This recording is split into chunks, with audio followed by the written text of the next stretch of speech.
अस्सलाम वालेकुम। आज जो हमारा ज्योग्राफी का लेक्चर है वो है लेक्चर नंबर 3। टॉपिक है हमारा यूरेनियम।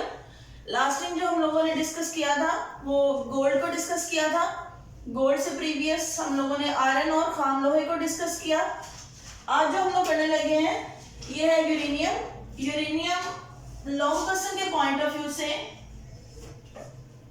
फिशिंग के बाद मोस्ट इंपॉर्टेंट चैप्टर है और इसमें से शॉर्ट क्वेश्चन भी मैं अभी आपको अंडरलाइन भी करवा देती हूँ। काफी ज्यादा जो है वो शॉर्ट क्वेश्चन भी बनते हैं। अब सबसे पहले ये देखेंगे यूरेनियम होता क्या है। Uranium belongs with the chemical family, यानी कि ये केमिकल फैमिली से बिलोंग करता है और इसका जो सिंबल होता है वो यू है। अभी हम लोग काइंड्स को भी डिस्कस करेंगे तो इसकी काइंड्स भी U35, U38 एंड U34 है। ये एटॉमिक नंबर इसका 92 है। ये सिल्वर ग्रे मेटल सफेद कलर का होता है, सिल्वर कलर का होता है। और इसमें ये जो इसकी काइंड्स है 235 या 238। ये क्यों है? क्योंकि इसमें जो डिफरेंट प्रोटॉन शामिल होते हैं और डिफरेंट जो है वो इलेक्ट्रॉन शामिल होते हैं, इस वजह से इसकी जो काइंड्स के नेम है वो U35 या U38 है। 1789 में एक जर्मन केमिस्ट था मार्टिन हेनरिच क्लाबरॉथ। उसने जो है फर्स्ट टाइम इसको मतलब एक जगह पर देखा जहां पे उसे फील हुआ एक ऐसी चीज है जो कि डिफरेंट शुआएं निकालती है। उसने बाद में यूरेनस, जैसे कि आपको पता है एक प्लेनेट है यूरेनस के नेम पर, फिर इस मिनरल का नाम जो है वो यूरेनियम रखा गया। उसके बाद it occurs naturally in the low concentration of the few parts per million soil, rock and water, यानी कि ये मिलियंस पानी हो, मिलियंस रेत हो, उसमें से बहुत लिटिल बिट अमाउंट में जो सा है आप कह लें कि यूरेनियम निकलता है।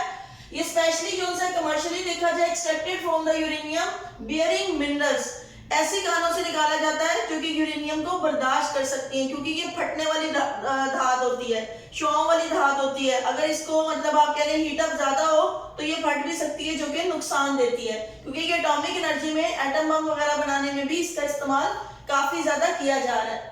यूरेनियम जो है वो इसका मेल्टिंग पॉइंट जो है वो 1132 डिग्री सेंटीग्रेड या फिर 2070 डिग्री फ़ारेनहाइट है। और इसी तरह इसका जो बॉइलिंग पॉइंट है वो 3818 डिग्री सेंटीग्रेड या 6904 डिग्री फ़ारेनहाइट। इसका आपका कंसर्न नहीं है, ये आप लोग चाहे ना याद कीजिएगा।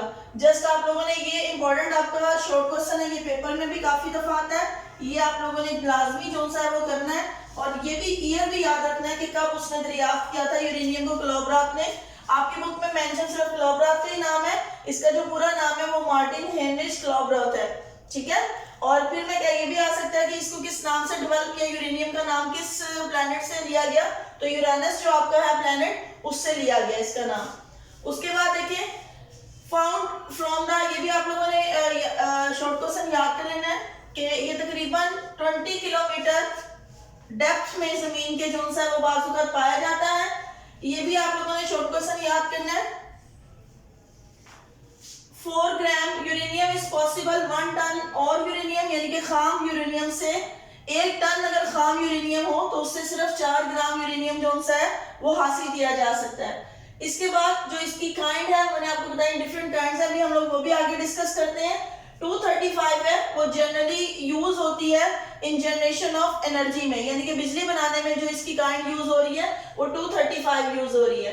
उसके अलावा ये कीमती तापकार धात है, रेडियो एक्टिव है। क्यों? क्योंकि इसकी शुआएं होती हैं डिफरेंट, और ये कन्वर्टर रिएक्टर में इसका बतौर खामाल इस्तेमाल होता है। कन्वर्टर रिएक्टर होता क्या है, किसी आप कह लें फर्टाइल को फैसिल मटेरियल में तब्दील करने को जो है हम लोग कन्वर्टर रिएक्टर कहते हैं। लाइक देखिए एटॉमिक बॉम्ब जो मटेरियल यूज होता है उसको फटने के लिए ये यूरेनियम का इस्तेमाल किया जाता है, जो कि एनर्जी को प्रोड्यूस करता है। और दुनिया में सिर्फ 6 ममालिक ऐसे हैं जो प्रॉपर्ली यूरेनियम का इस्तेमाल, यानी कि अगर 196 कंट्रीज में से सिर्फ दुनिया में सिर्फ 6 कंट्रीज ऐसे हैं जो कि यूरेनियम को यूटिलाइज करें। इसके अलावा यूरेनियम दुनिया में तवानाई के हवाले से सबसे महंगा तरीन जरिया है। 1 पॉइंट, ये भी आप लोगों ने शॉर्ट क्वेश्चन बहुत दफा पेपर में भी आता है और एमसीक्यू आता है कि 1 पॉइंट यूरेनियम से तकरीबन 12 मिलियन किलोवाट बिजली जो है वो पैदा की जा सकती है। ये आप लोगों ने लाजमी याद रखना है, ये उसमें भी आता है, शॉर्ट क्वेश्चन में भी आता है और ये एमसीक्यू भी पेपर में आता है कि 1 पौंड यूरेनियम से कितने मिलियन किलोवाट बिजली पैदा की जा सकती है। तो हमेशा याद रखिएगा 1 पौंड यूरेनियम से तकरीबन 12 मिलियन किलोवाट बिजली प्रोड्यूस की जा सकती है। इसके अलावा मैंने भी जैसे कि जिक्र किया, क्योंकि ये कन्वर्टर रिएक्टर है तो ये बॉम्ब वगैरह बनाने, बिजली के अलावा जो बॉम्ब वगैरह बनाने में भी जो सा वो इसका यूटिलाइज होता है, क्योंकि इसकी शुआएं फटने में किसी चीज को हेल्प करती हैं। हाँ जी, उसके बाद आ जाती है इसकी यूरेनियम की इकसाम। ये भी आप लोगों ने शॉर्ट क्वेश्चन के पॉइंट ऑफ व्यू से काफी इंपॉर्टेंट है आपका शॉर्ट क्वेश्चन। जोहरी वजन के लिहाज से है यूरेनियम 238, जिसको U38 सिंबल से शो किया जाता है, यूरेनियम 235 और इसको सिंबलिकली U35 से शो किया जाता है, यूरेनियम 234 और इसको U34 से मैंने आपको बताया कि ये केमिकल एलिमेंट है जिसको U से शो किया जाता है। और ये 235, 238, 234 इनमें इलेक्ट्रॉन्स और प्रोटॉन्स की तादाद है, जैसे कि इसको 92 के सिंबल से भी शो किया जाता है। उसके बाद जो यूरेनियम की 235 टाइप है, बेसिकली ये सबसे ज्यादा ओवरऑल द वर्ल्ड यूज हो रही है एनर्जी को जनरेट करने में और इसका इस्तेमाल दुनिया भर में सबसे ज्यादा है। उसके बाद यूरेनियम जो धात है इसका ओवरऑल यूज होता कहाँ पे है? नंबर 1 बिजली बनाने में, उसके बाद जराई बीजों की दस्तयाबी में, वेपन्स में, एटॉमिक आपको पता है एनर्जी में, एटम बम वगैरह बनाने में, बहरी जहाजों को चलाने में बतौर तवानाई इस्तेमाल हो रहा है, मेडिकल साइंसेज में, कैंसर के अमराज।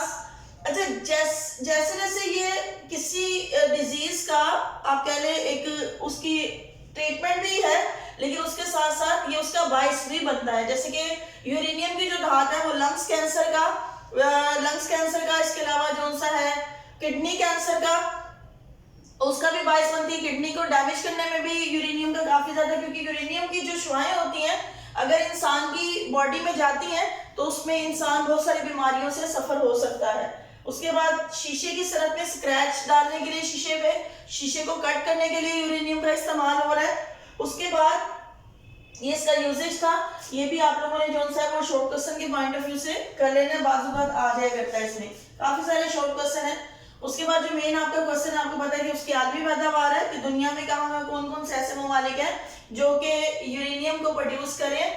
अगर देखा जाए पूरी दुनिया में सिर्फ 6 ऐसे ममालिक हैं जो कि यूरेनियम को प्रोड्यूस करें। उनमें हम लोग देखते हैं मेन कौन कौन है, जो थोड़े यहाँ पे हमारे पास जो है वो 11 गिवन है जो कि कुछ ना कुछ यूरेनियम को प्रोड्यूस कर रहे हैं।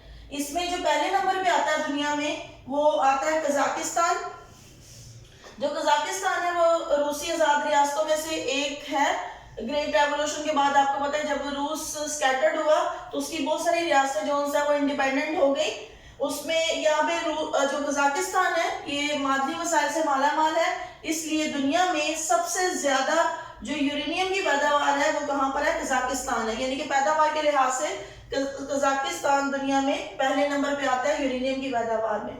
2015 के मुताबिक इसकी जो पैदावार है वो 23,800 टन थी 2015 के मुताबिक। सेकंड नंबर पे आ जाता है आपका कनाडा बराज़म शुमाली अमेरिका में कनाडा जो सा वो दूसरे नंबर पे है। इसकी जो पैदावार है वो तकरीबन 13,325 टन है। उसके बाद ऑस्ट्रेलिया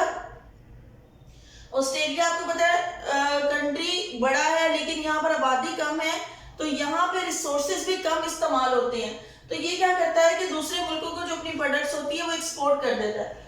ऑस्ट्रेलिया में भी जो यूरेनियम के है वो काफी ज्यादा ज़खायर है, जदीद टेक्नोलॉजी उनके पास है, चीप लेबर है। टेक्नोलॉजी के ज्यादा होने की वजह से यहाँ की जो प्रोडक्शन है वो डे बाय डे क्या हो रही है? इंक्रीज हो रही है। इसकी जो पैदावार है वो तकरीबन 2015 के मुताबिक 5672 टन थी और ये दुनिया में ओवरऑल यूरेनियम के प्रोडक्शन में तीसरे नंबर पे है।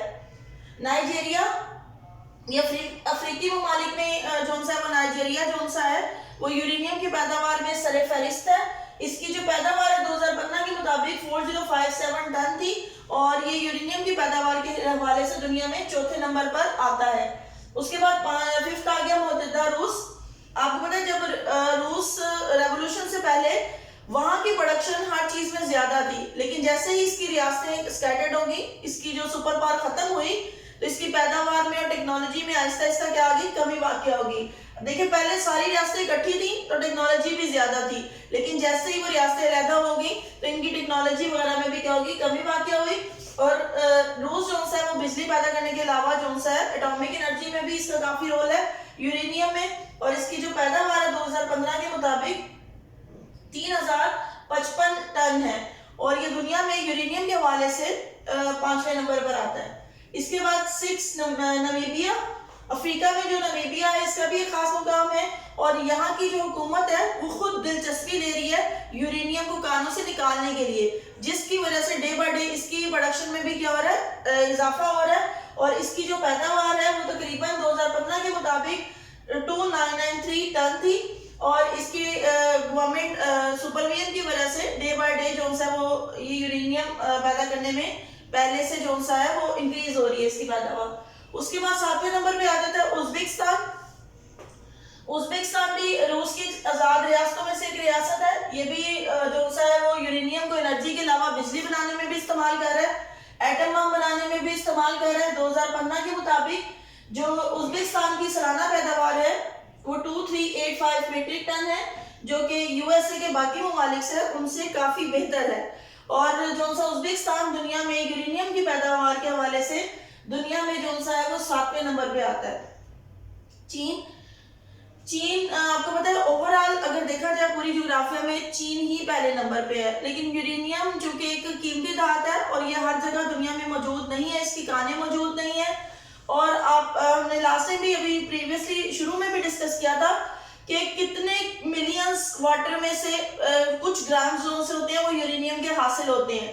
तो ये दुनिया में हर कंट्री में नहीं पाई जाती। और फिर इसकी स्टोरेज आपको पता है ये तापकर रेडियो एक्टिव एक किस्म की धातु है, तो इसका ये खतरनाक धातु है जहां इसने इंसानी जिंदगियों को तहफ्फुज दिया है। जैसे कैंसर के इलाज में यूज हो रही है, मेडिसिन में यानी कि मेडिकली यूज हो रही है, इसके अलावा असला साजी यानी कि डिफेंस में यूज हो रही है, लेकिन ये इंसानी जान को खतरा भी है।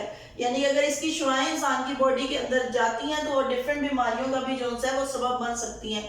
और किसी जगह हीट के मुताबिक अगर ये पड़ा हुआ यूरेनियम तो ये फट भी सकता है, जो कि लाजमी सी बात है काफी हमारे तक नुकसानदेह साबित हो सकता है। उसके बाद चीन की बात करें, चीन की बात हम लोग कर रहे थे 8वें नंबर पे है दुनिया में यूरेनियम की पैदावार के हवाले से। सालाना पैदावार जो यूरेनियम की है वो तकरीबन 1616 टन थी। और आपको पता है चाइना में जो है वो सस्ते मजदूर चीप लेबर है और इनकी जो होम इंडस्ट्रीज भी हैं वो ज्यादा है। उसके बाद देखिए 9th पे आ जाता है यूएसए। यूएसए भी जो है वो यूरेनियम की पैदावार में बुलंद मुकाम रखता है।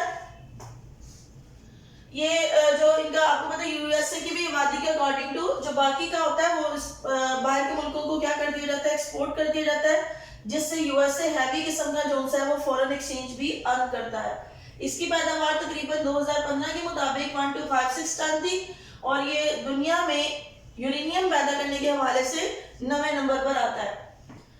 आगे आ जाता है यूक्रेन। यूक्रेन भी उसकी रूस की एक आजाद रियासत में से एक रियासत है, जिसकी पैदावार 2015 के मुताबिक सालाना पैदावार 926 टन थी, और ये दुनिया में यूरेनियम की पैदावार के हवाले से 10वें नंबर पर आता है। उसके बाद आ जाती है जनूबी अफ्रीका। बरआज़म शुमाली जनूबी अफ्रीका में सालाना पैदावार और बाकी अफ्रीकी ममालिक की निस्बत काफी ज्यादा बेहतर है। यहाँ पे जो पैदावार है वो 2015 के मुताबिक 593 मीट्रिक टन है। ये आपका लास्ट था। इसके बाद आपने शॉर्ट क्वेश्चन के हवाले से इसके बरामदी ममालिक भी करने हैं और इसके दरामदी ममालिक भी करने हैं। बरामदी ममालिक में south Africa, Nigeria, Algeria, USA, Canada, Spain और ऑस्ट्रेलिया शामिल है। जबकि दरामदी ममालिक के हवाले से जापान और कोरिया और बाकी के जो यूरोपीय ममालिक है वो दूसरे मुल्कों से क्या करते हैं, इंपोर्ट भी करते हैं। आज जो हम लोगों ने टॉपिक पढ़ा हुआ था यूरेनियम का। यूरेनियम में काफी ज्यादा फिर मैं आपको बता रही हूँ कि शॉर्ट क्वेश्चन भी हैं जो कि पेपर में आ सकते हैं आपके, और इसके अलावा जो सा ये लॉन्ग क्वेश्चन फिशिंग के चैप्टर के बाद ये मोस्ट इंपॉर्टेंट है, जिसमें 99% चांसेस होते हैं कि वो बोर्ड में ये लॉन्ग क्वेश्चन आएगा ही आएगा। शॉर्ट क्वेश्चन में लाइक 1789 में क्लाब्रा था, उसने जो सा वो यूरेनियम को यूरेनस की बेस पर यूरेनस के नेम की बेस पर जो सा वो इसका नाम डेवलप किया था, इसको डिस्कवर किया था। फिर इसकी एग्जाम है, एग्जाम एमसीक्यूज में भी आती है, शॉर्ट क्वेश्चन में भी आती है कि यूरेनियम की एग्जाम कितनी है, तो इसके 3 इकसाम है, यूरेनियम 238, 235 और 234। ये इसकी फिगर इस वजह से, क्योंकि ये केमिकल फैमिली से बिलोंग करता है, इस वजह से इसकी फिगर न्यूमेरिकली है, क्योंकि इसमें न्यूट्रॉन और प्रोटॉन्स की तादाद को मुहैया किया जाता है। उसके अलावा इसका इस्तेमाल है और आलमी पैदावार है और इसकी डिस्कवरिंग है। आप लोगों ने इसको अच्छे तरीके से करना है। ये चैप्टर के आपने शॉर्ट क्वेश्चन और एमसीक्यूज भी साथ ही करते जाने हैं, पेंडिंग नहीं करने, क्योंकि देखें आप अगर शॉर्ट क्वेश्चन कर लेते हैं इसके, तो शॉर्ट क्वेश्चन में वो यही पूछता है लाइक यूक्रेन में क्या पैदावार है, चीन में क्या पैदावार है, हर शॉर्ट क्वेश्चन इसी पे डिपेंड कर रहा है। तो अगर आप सारे शॉर्ट क्वेश्चन भी कर लेते हैं तो आपका ऑटोमेटिकली एक लॉन्ग क्वेश्चन क्या होता है, कंप्लीट हो जाता है। आप शॉर्ट क्वेश्चन कर लें तो लॉन्ग हो जाएगा, अगर एक लॉन्ग क्वेश्चन कर लेंगे तो आपके शॉर्ट क्वेश्चन हो जाएंगे, जिस तरह आप कन्वीनियंट है। लेकिन आपने चैप्टर के साथ साथ ही इसके एमसीक्यूज करते जाना है और इसके शॉर्ट क्वेश्चन करते जाना है। इसको आपने पेंडिंग नहीं छोड़ना, ठीक है। Thank you.